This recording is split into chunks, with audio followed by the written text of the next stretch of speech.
Assalamualaikum warahmatullahi wabarakatuh. Bertemu lagi sama Ibu di pelajaran Bahasa Indonesia pertemuan kedua.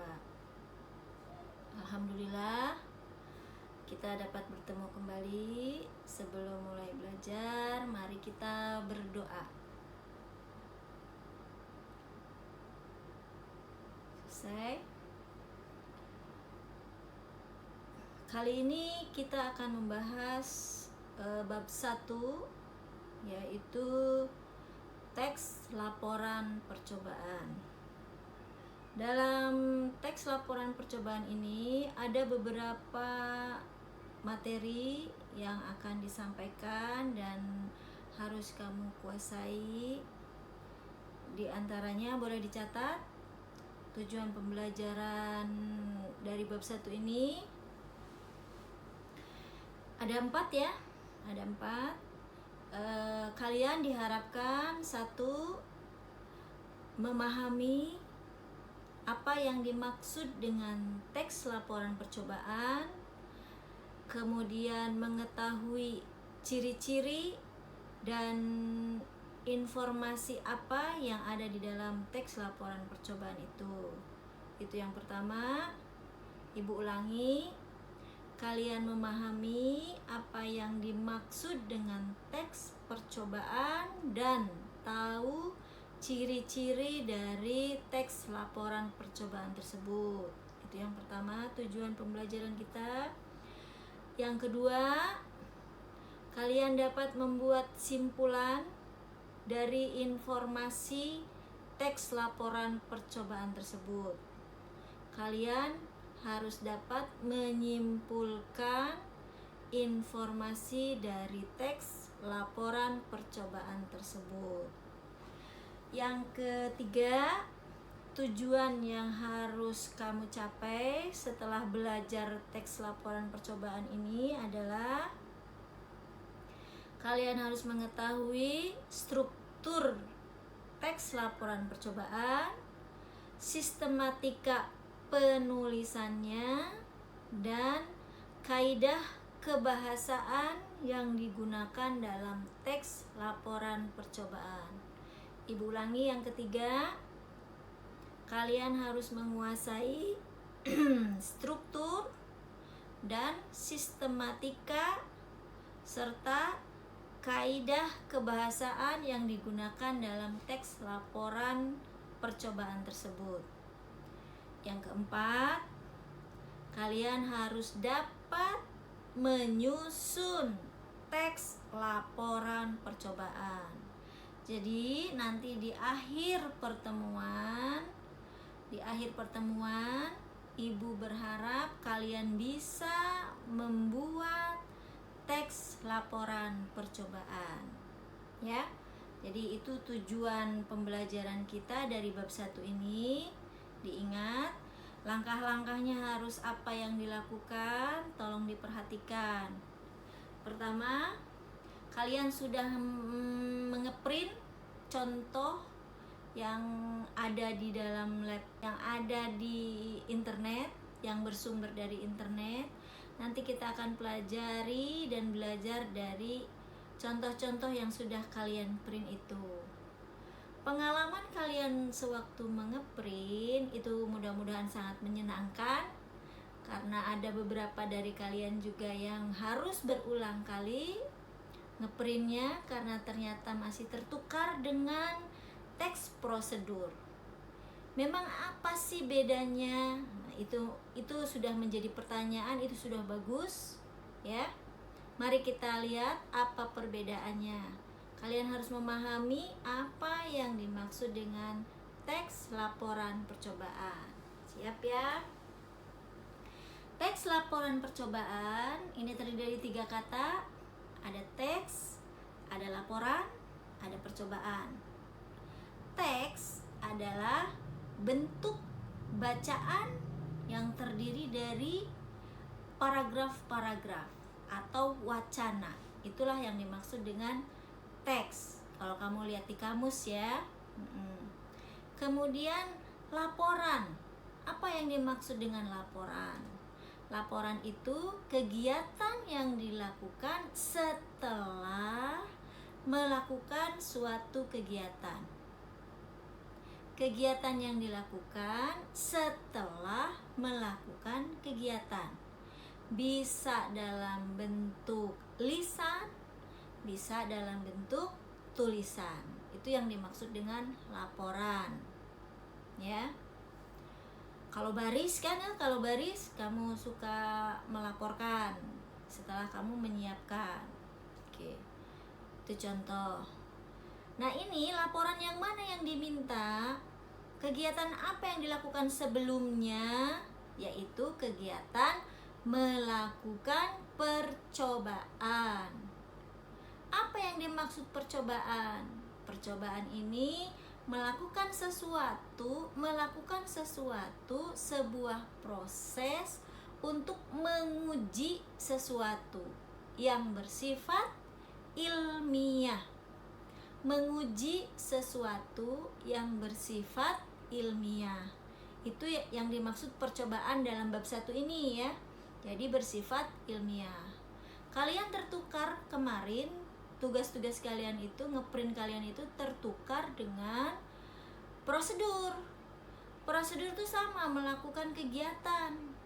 Tapi di situ hanya membuat sesuatu. Bisa saja misalnya membuat bakwan, itu kan membuat sesuatu. Dan itu tidak termasuk ilmiah gitu. Membuat apa kemarin banyak yang salah itu? Membuat telur asin, membuat es krim, membuat taplak meja. Nah, itu kalau yang seperti itu ya, seperti membuat sesuatu menjadi sesuatu. Nah, ini yang disebut teks prosedur, bukan laporan percobaan. Kalau laporan percobaan ya, kalau laporan percobaan yaitu harus ada proses di dalamnya, ada observasi terhadap sesuatu, ada proses mengamati terhadap sesuatu, dari yang tidak ada menjadi ada, dari yang tidak terjadi menjadi terjadi, gitu kira-kira ya. Itu yang dimaksud dengan percobaan.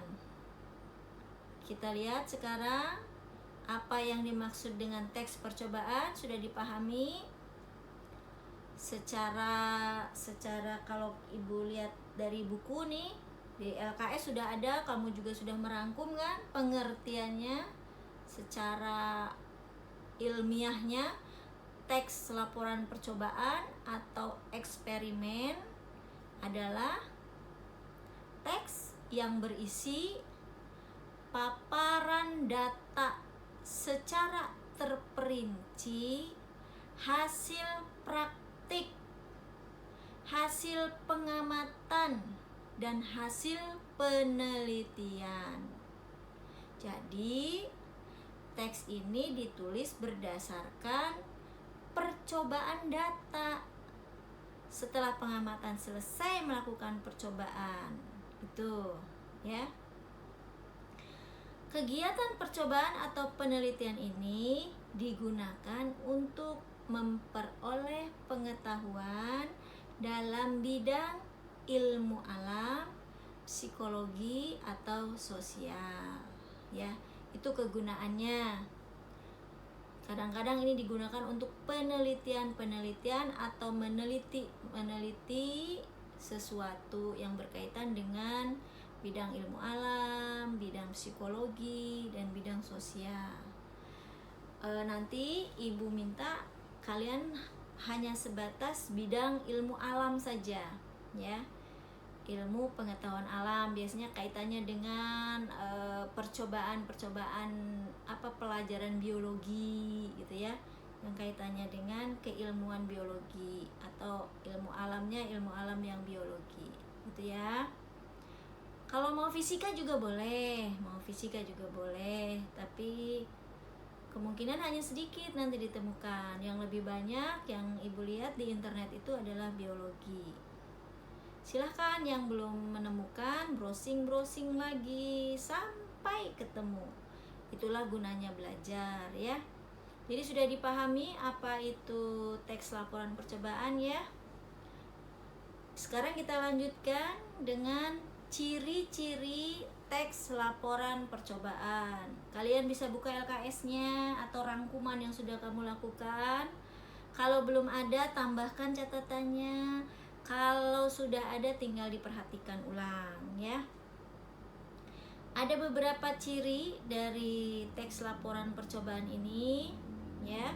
Yang pertama, disusun berdasarkan hasil pengamatan. Tadi tuh yang Ibu bilang apa? Harus ada observasi.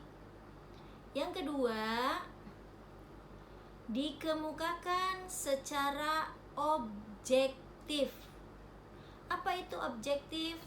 Objektif itu sesuai dengan faktanya, apa adanya yang terjadi pada saat pengamatan gitu ya, itu objektif.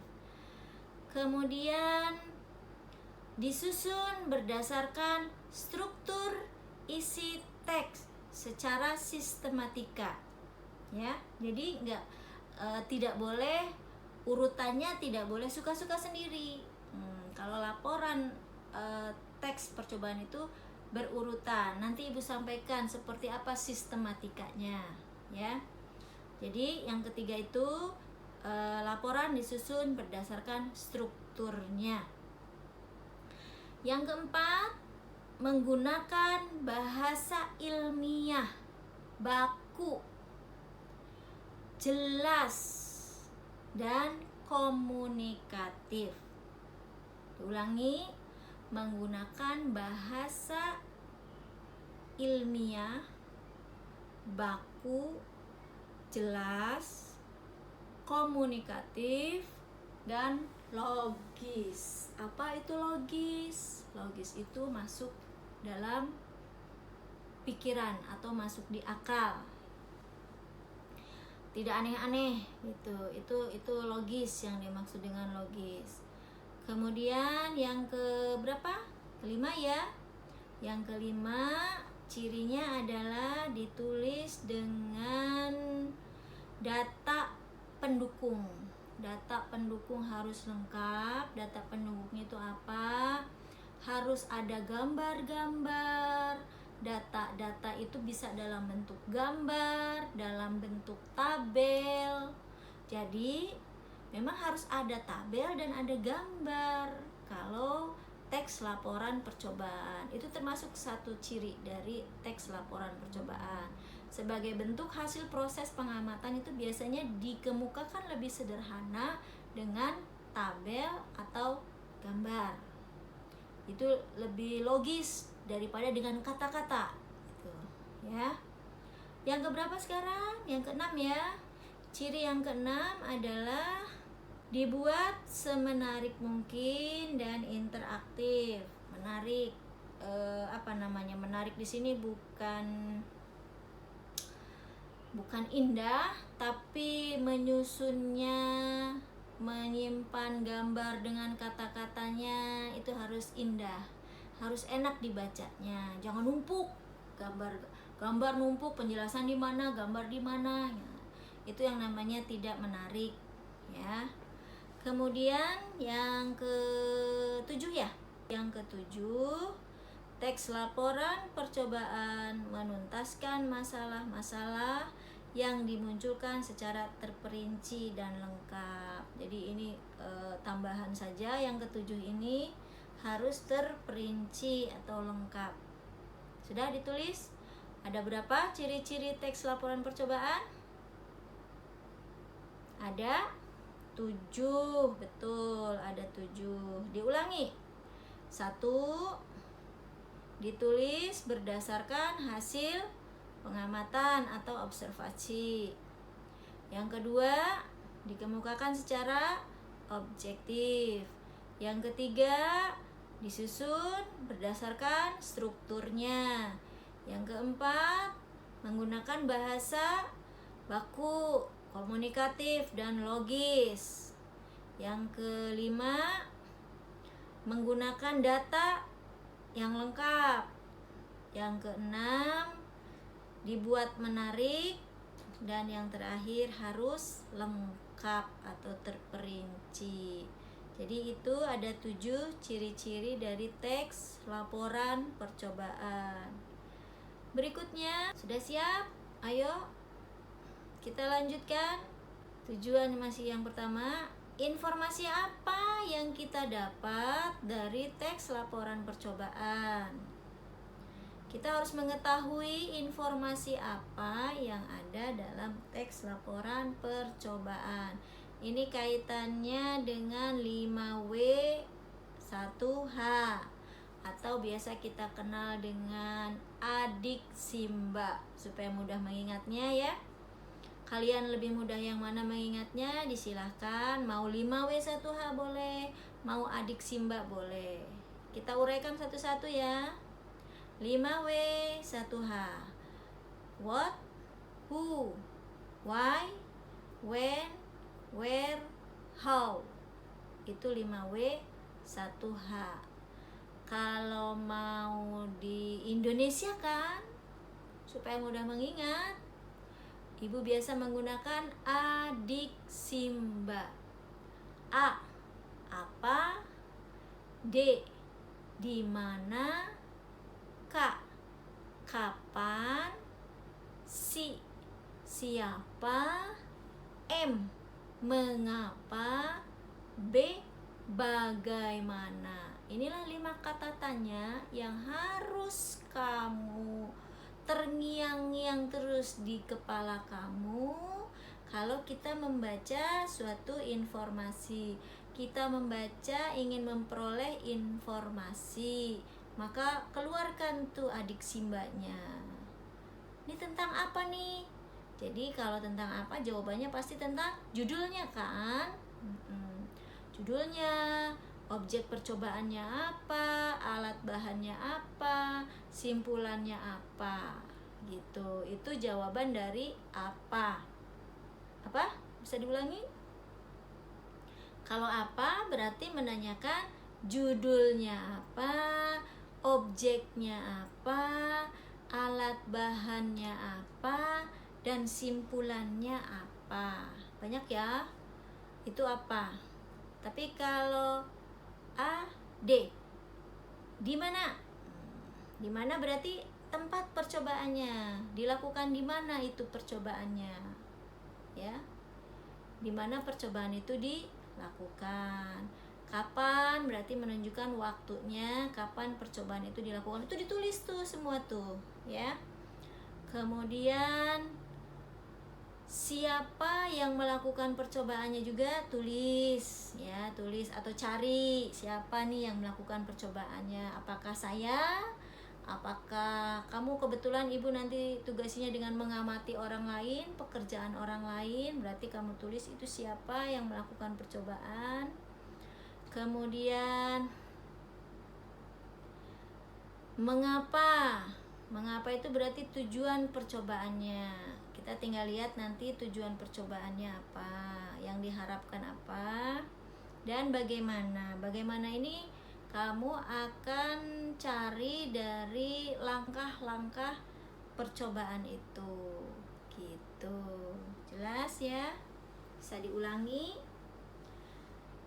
Tujuan kita memahami informasi dari teks percobaan berarti kalian harus memahami 5W1H atau adik Simba. Apa, di mana, kapan, siapa, mengapa, bagaimana dari teks laporan percobaan tersebut. Tuh, sudah. Sekarang tujuan yang kedua, yaitu bagaimana kita membuat simpulan dari informasi dalam teks laporan percobaan. Setelah tadi kita bisa menuliskan informasi-informasi apa yang ada, tulis. Nah, baru kemudian kalian buat simpulannya. Dari yang 6 tersebut, adik Simba tersebut, kalian gabungkan jadi satu dalam sebuah bentuk paragraf, maka itu bisa disebut dengan simpulan informasi dari teks laporan percobaan. Gak susah ya, membuat kesimpulan itu tidak susah, asal kamu paham tadi bagaimana cara mencari informasinya. Adik Simba dilakukan. Nanti kalau sudah ada data-data dari adik Simba, tinggal digabungkan semua jadi satu, jadilah itu sebuah simpulan ya. Berikutnya yang ketiga sekarang, struktur atau sistematika dari teks laporan percobaan. Seperti apakah strukturnya? Bagaimanakah struktur teks laporan percobaan? Oke. Boleh dicatat. Ada 10 ini yang harus kalian catat, sistematika teks laporan percobaan. Sudah siap? Di LKS mungkin tidak ada ya. Di LKS tidak ada. Ini yang mau Ibu coba nanti kamu lakukan, membuat atau menyusun teks laporan percobaan itu berdasarkan struktur atau sistematika yang akan Ibu sampaikan ini ya. 1. Judul. 2. Objeknya dituliskan. 3. Pelakunya siapa. 4. Tempat dan waktu percobaan. 5. Tujuan. 6. Bahan dan alat. 7. Langkah. 8. Hasil laporan percobaan. 9. Simpulan. 10. Daftar pustaka. Sudah dicatat?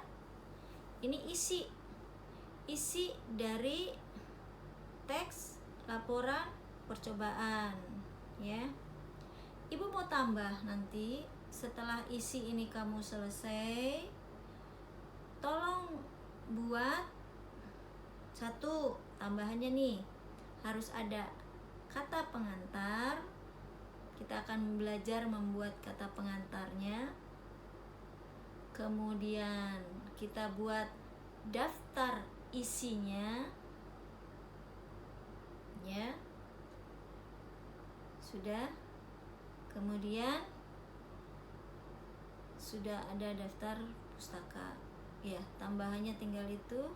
Nanti ada cara membuatnya, cara menyusunnya. Sementara ini, jadi nanti halaman utama, halaman depan itu adalah judul. Setelah judul nanti kamu tuliskan kata pengantar. Setelah kata pengantar kamu tuliskan daftar isi. Setelah daftar isi, mulai kamu tulis apa objeknya, siapa pelakunya, sesuai dengan yang tadi urutan 10 itu. Itu sistematika teks laporan percobaan. Sudah? Yang berikutnya, kaidah kebahasaan teks laporan percobaan. Ini yang ketiga ini ya. Sudah dicatat? Ada beberapa hal yang harus kamu kuasai. 1, semuanya ada 8 ini ya. 1, mengetahui istilah umum atau kata umum dan kata khusus. Yang kedua, mampu menggunakan kata tugas. Yang ketiga, menggunakan kalimat aktif. Yang keempat, menggunakan kata kerja aktif. Kalau tadi yang nomor 3 kalimat Kalau yang nomor 4 kata kerja. Yang kelima menggunakan kata serapan atau istilah khusus. Yang keenam harus ada urutan kegiatan. Yang keenam ini urutan waktu dan urutan kegiatan, gitu aja. Yang ketujuh menggunakan kata benda dan frase benda dan kata ganti orang. Menggunakan kata benda, frase benda, dan kata ganti orang. Yang kedelapan, biasanya disertai dengan foto, diagram, atau tabel. Jadi, kalian harus belajar bagaimana menempel foto, baik dari segi ukurannya, ya, cara menempelnya seperti apa, itu foto. Kemudian membuat diagram, bagaimana caranya buat diagram, apakah besar ataukah disesuaikan dengan kertas yang kita gunakan. Terus nanti juga kalian harus belajar membuat tabel, bagaimana cara membuat tabel. Yang digunakan biasanya ada di bagian hasil pengamatan, ya. Itu yang berkaitan dengan kebahasaan. Ini lumayan banyak, membutuhkan beberapa kali pertemuan.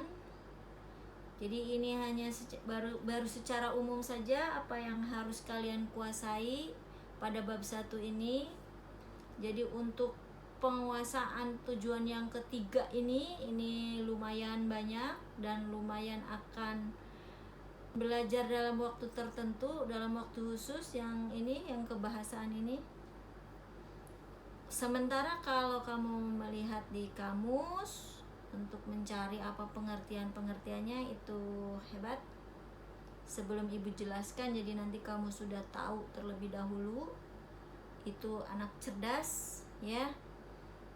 Apa yang sudah ibu sampaikan tadi nomor 1 sampai nomor 8, silahkan kamu pelajari, ulang lagi. Seperti ini banyak mengulang dari kelas 7 dan kelas 8 ini.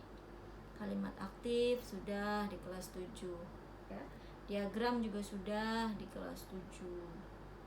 Kintabel sudah.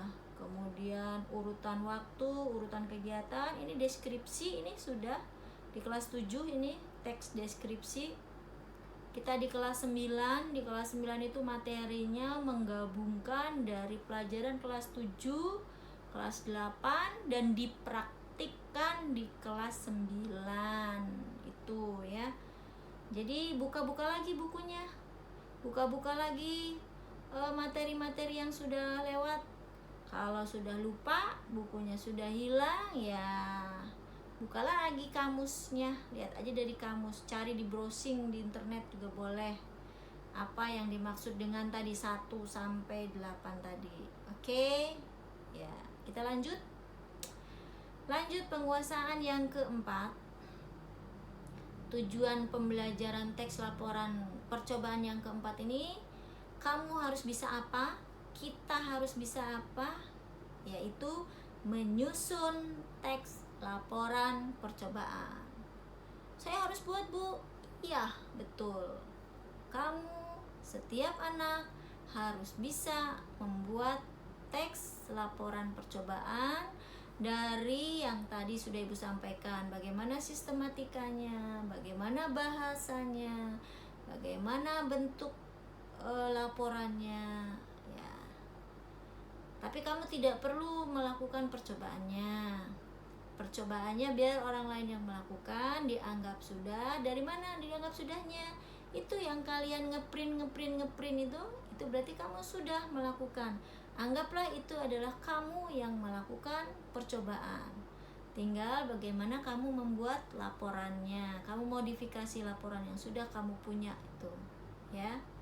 Bagaimana caranya menyusun teks laporan percobaan yang kita harapkan, yang sesuai dengan tingkat SLTP, ini bentuknya sederhana saja, tidak perlu rumit. Itu yang kalau kamu print itu mungkin ada yang anak mahasiswa, ada yang sudah hasil uji coba skripsi gitu. Nah kalau ini cukup laporan sederhana saja, laporan percobaan sederhana. Tadi strukturnya sudah Ibu sampaikan ya.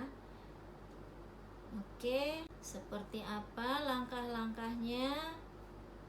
1, kamu harus memperhatikan apa? Strukturnya. Kemudian apa lagi yang kedua? Sistematikanya. Dan yang ketiga, kaidah kebahasaan. 1, menentukan judul. Kemarin semua udah pintar, sudah bisa memilih mana yang percobaan judulnya, mana yang judulnya yang bukan percobaan. Berarti itu prosedur gitu. Jadi kamu sudah menentukan judul tuh. Apakah membuat taplak meja ataukah mengamati perubahan pengaruh sinar matahari terhadap pertumbuhan kecambah? Nah, itu mana yang dipilih? Nah, pasti yang dipilih yang kedua. Karena kalau yang pertama itu hanya teks prosedur, membuat sesuatu. Oke. Itu yang pertama, menentukan judul. Hebat, semua udah bisa ya, kemarin sudah kita lalui itu. Yang kedua, menyusun tujuan percobaan. Nah, ini kamu tinggal nyalin aja, menyalin dari yang sudah kamu print itu. Ada kan di situ tertulis tujuan percobaan. Tulis ulang ya, tulis ulang. Kemudian menyusun teks laporan percobaan berdasarkan struktur. Cari, sesuaikan. Nah, ini ada di dalam laporan yang kamu print. Ambil, masukkan, ikuti gitu, sesuai dengan struktur yang diminta oleh Ibu yang sudah ditentukan tadi. Itu hanya sederhana saja. Jadi cukup yang berapa tadi tuh? 10 ya? 10 atau 8? 10 ya. Ada 10 struktur tadi, ditambah dengan kata pengantar dan ditambah dengan daftar isi. Itu dibuat sendiri. Nanti kita pelajari bagaimana cara membuat kata pengantar, bagaimana cara menulis daftar isi. Yang di dalamnya, kalau dalamnya isinya sama, tinggal memindahkan saja dengan seperti yang kamu print gitu. Ya. Itu cara menyusunnya. Kemudian yang keempat, jangan lupa menggunakan bahasa Indonesia yang baku dan benar, yang baik dan benar. Perhatikan tanda baca, perhatikan ejaannya. Itu yang keempat. Setelah selesai, nanti kamu baru menyunting. Menyunting ini apa? Menyunting itu memperbaiki. Pekerjaan kita tidak ada yang bisa selesai satu kali jadi. Ya. Jadi jangan berharap, Bu, saya udah tapi masih salah lagi. Ya nggak apa-apa. Memang harus begitu. Kalau latihan menulis, tidak ada yang selesai satu kali jadi. Berulang-ulang, nggak apa-apa. Anggap itu sebagai latihan untuk menjadi lebih baik. Oke? Itu. Perhatikan huruf besarnya, katanya, kemudian tanda bacanya. Kalau ada salah-salah diperbaiki, perbaiki lagi. Jangan kapok, jangan bosan ya. Terus kalau sudah diperbaiki, dicoret-coret, silakan tulis kembali dengan baik dan benar, dengan rapi. Itu saja yang bisa Ibu sampaikan untuk pertemuan kedua ini. Jadi bekal kalian di rumah nanti dari hasil printan yang sudah kamu cari, silahkan disusun, ditulis ulang, bukan diketik ya, bukan diketik tapi ditulis ulang seperti yang dari perinan itu. Susunannya mengikuti sistematika yang baru saja Ibu sampaikan. Jangan mengikuti susunan yang ada di hasil printan kamu, gitu. Ya.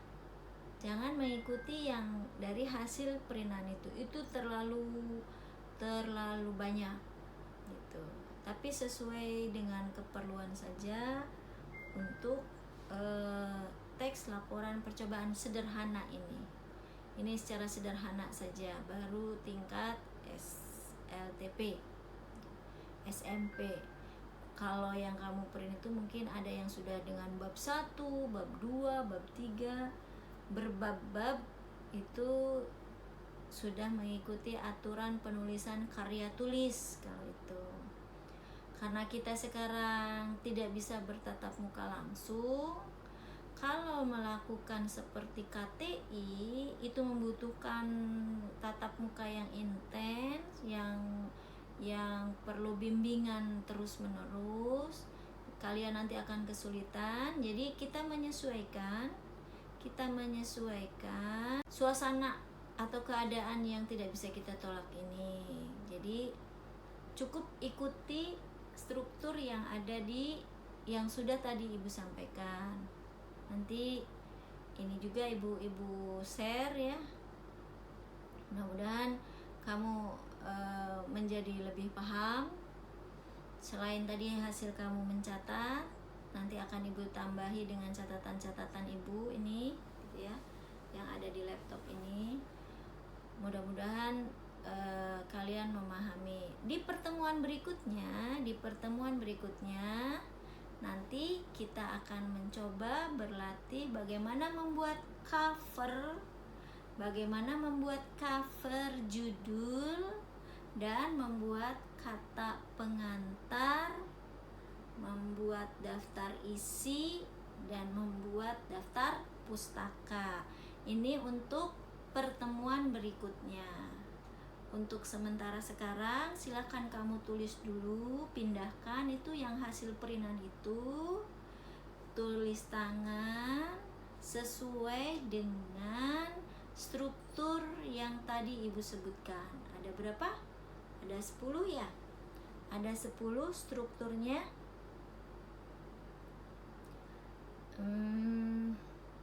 Ada judul, ada objek, ada pelaku, tempat dan waktu, tujuan, bahan dan alat, langkah, hasil pengamatan, kemudian simpulan, dan daftar pustaka. Itu saja dulu yang dibuat, disusun.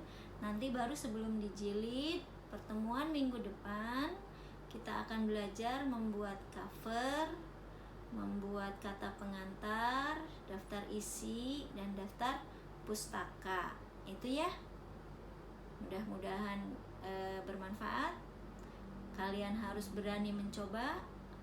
Lakukan semampu kalian. Tidak ada kata tidak bisa.